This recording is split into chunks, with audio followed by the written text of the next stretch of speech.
CM ত্ৰিপুলৰ টকা এতিয়ালৈকে কোনে কোনে পোৱা নাই আপোনালোকে নিশ্চয় কমেণ্ট কৰিব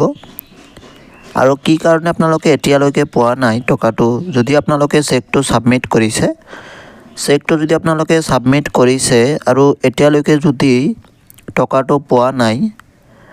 সেই বিষয়ে আজিৰ এই ভিডিঅ'ত আলোচনা কৰিম আৰু আপোনালোকে কেনেকৈ চেকটো সাবমিট কৰিছে নিশ্চয় কমেণ্ট কৰিব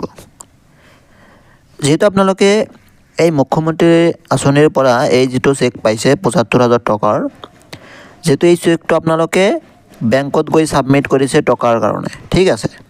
কিন্তু এটা কথা হৈছে আপোনালোকে চেকটো সাবমিট কৰিছে কিন্তু এতিয়ালৈকে বহুতে তেওঁলোকৰ একাউণ্টত টকা পোৱা নাই এতিয়া কথা হৈছে আপোনালোকে কিয় টকা নাপালে বা এতিয়ালৈকে আপোনালোকৰ একাউণ্টত কিয় টকাটো সোমোৱা নাই মেইন কথাটো আপোনালোকে আপোনালোকৰ যেটো একাউণ্ট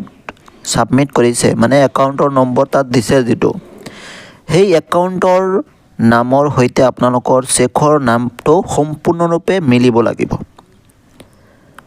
টকাৰ যেটো নাম আছে আপোনালোকে চাব ইয়াতে এই যেটো চেকত যেটো দিয়া আছে আপোনাৰ নামটো ইয়াতে যি নাম থাকিব ইয়াতে যি নামটো আছে আৰু আপোনালোকে যি বেংক একাউণ্ট সাবমিট কৰিছে তাতে মানে একাউণ্ট নম্বৰ যি লিখি দিছে তাৰে সম্পূৰ্ণৰূপে আপোনাৰ নামটো মিলিব লাগিব সাৰনেম ফাৰ্ষ্ট নেম সকলোখিনি মিলিব লাগিব আৰু টকাৰ যি স্পেলিং একোটো মিলিব লাগিব এতিয়া কথা হৈছে আপোনালোকে যদি সাবমিট কৰিছে এতিয়ালৈকে যদি আপোনালোকৰ টকা সোমোৱা নাই তেনেহলে আপোনালোকে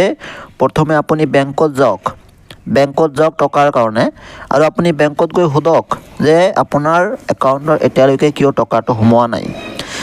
যদি আপোনালোকৰ নামত কিবা ভুল আছে তেতিয়াহলে এনেকুৱা এটা আপোনালোকে এফিডেভিট কৰিব লাগিব তাতে লিখা থাকিব যে আপুনিয়ে সেই মানুহজন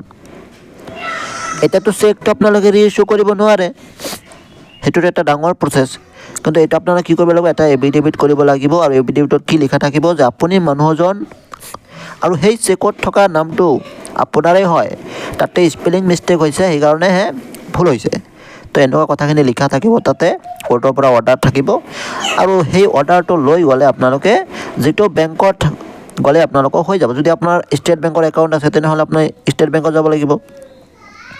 মোৰতে চেকটো আপুনি যি বেংকত সাবমিট কৰিব বিচাৰে সেই বেংকতে সাবমিট কৰিব পাৰে আপোনালোকে এটা কথা হৈছে আপোনালোকে যেটো বহুতেই টকা পাইছে আৰু বহুতে এতিয়ালৈকে টকা পোৱা নাই সেইকাৰণে আপোনালোকে এতিয়া ঘৰত বহি নাথাকি আপুনি বেংকত গৈ আপোনালোকে সোনকালে চেক কৰক তাৰ পৰা আপোনালোকে ফুল ইনফৰমেশ্যনখিনি পাই যাব